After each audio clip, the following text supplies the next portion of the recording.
আমরা মুসলমান হিসাবে প্রত্যেকটা মুহূর্তে কিছু কথাবার্তা হইয়া থাকি, উচিত হইয়া থাকে যে আমরা ধর্মীয় রীতিনীতি অনুযায়ী কোন জায়গাত সুবহানাল্লাহ, কোন জায়গাত মাশাআল্লাহ, কোন জায়গাত ইনশাআল্লাহ, কোন জায়গাত নাউযুবিল্লাহ, কোন জায়গাত তাবারাকাল্লাহ, ইলা কিছু শব্দ বা বাক্য হল আছে। এগুলা আমরা সময় সময় সেট করার দরকার। করলে কি তৈব প্রতিটা মুহূর্তে আমরা প্রত্যেকটা সেকেন্ডে সেকেন্ডে নেকি আদায় হইব। জুড়ে হই সুবহানাল্লাহ। আমরা উচিত ওইগুলা আমরা ব্যবহার করতাম। বিসমিল্লাহ হোক, নাউযুবিল্লাহ হোক, মাশাআল্লাহ হোক, যে বাক্যগুলা ধর্মীয় রীতিনীতির ভিতরে যখন আমি আপনি চলা যাই উচিত হইয়া থাকে আমরা ওগুলাই ব্যবহার করতাম। কিন্তু দুঃখজনক হইল সত্য, আমরা বেশিরভাগ মানুষ ইটা বাদ দিলেইছি। আমরা ইটার বদলা yes, no, very good, thank you, okay, fine, good night ও তালিয়া দেওয়ান হয়ে গেছি মাতকা। অথচ একজা মানুষ যদি থ্যাংক ইউ হয়, বেষ্টনে বেশ যারে থ্যাংক ইউ দিছে হে একটু খুশ হইতে পারে, এছাড়া আর কোনো ফায়দা নাই মাতকা, এছাড়া আর কোনো ফায়দা নাই। কিন্তু থ্যাংক ইউর জায়গায় যদি আমি আপনি মুসলমান হিসাবে একবার আলহামদুলিল্লাহ পড়ি, একবার তা যদি খালি আলহামদুলিল্লাহ হই, প্রত্যেকটা অক্ষরে অক্ষরে 10টা করে নেকি তো মিলবই মিলব। আর ই বন্দার উপরে আল্লাহ খুশি হইয়া জান্নাতর 8খান দরজা খুলিয়া দিলেই।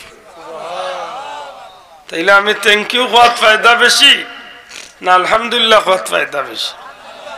আমরা মুসলমান হিসাবে আলহামদুলিল্লাহ হওয়ার ফায়দা বেশি। আমরা মানুষের লোকে ওয়াদা দিবার সময় অথবা বালা কোনো কাজের উদ্দেশ্যে যখন আমরা বার হই তখন আমরা উচিত হইব ইনশাআল্লাহ হওয়া। দয়া করে হোকা কিতা ইনশাআল্লাহ হওয়া মানে কিতা? আল্লাহ চাহে তো, মানে আল্লাহর যদি মর্জি হয়। যেমন আপনারা আমার এই মাহফিলও দাওয়াত দিছেন, আইস্তনে প্রায় 6 মাস আগে আমি দাওয়াত রাখতে হয়েছি ইনশাআল্লাহ আমি 9টার সময় আইব। কথা বুঝুন যান, আমি আইস্তনে 6 মাস আগে দাওয়াত লিখতে হয়েছি 9টার সময়। আজকে যদি আল্লাহ না করে কোনো কারণে আমি আইতে পারতাম না, অথবা আমি 9টার জায়গায় 9:30 আইতাম, আমার গুণ হইল না। কারণ ওই সময় আমি কইছি ইনশাআল্লাহ। জি ইনশাআল্লাহ মানে আল্লাহর ইচ্ছা হইলে আমি কান ওলা করুন মাথুই না। আমরা মুসলমান হিসাবে ও বাক্যগুলা জরুরি নাইনি, আত্মা না আপনারা ওগুলা জরুরি নাইনি। আমরা আলহামদুলিল্লাহ কোন সময় পড়ি?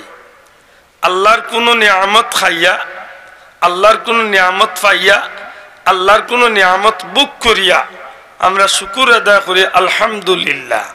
এর অর্থ কিতা? প্রশংসা সেই আল্লাহর। জুড়ে সুবহানাল্লাহ।